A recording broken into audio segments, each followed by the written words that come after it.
Usembur Menteri Rangba Khubborjylla ba Peit Yakatnat Kampo Yeng Khubborjylla ba Preston Tensong ula pentep bala Bthah ya Deputy Commissioner bat kumju ya USP ke distrik bakin Peit ngor ya ke Jinglong Jingman Lapangap.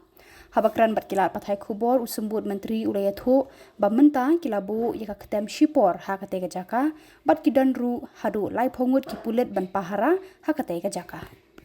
First, as far as Lapangap is concerned, again, as I said to you, we have already directed the district administration plus the SP, and we have already created a temporary camp over there. We have about not less than 30 police personnel who working there for 24/7, and even from Assam side they did the same way.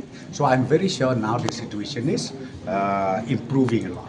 That yes, that of course the CM will take it up with the counterpart CM of Assam, and not only that, even over telephonic discussion was there. CM has already discussed. I can't say right now because, as I said to you, temporary calm has been created. So let us see once the situation is calmed down and once the situation is totally conducive, then again we will revisit whether temporary can be converted into permanent or not.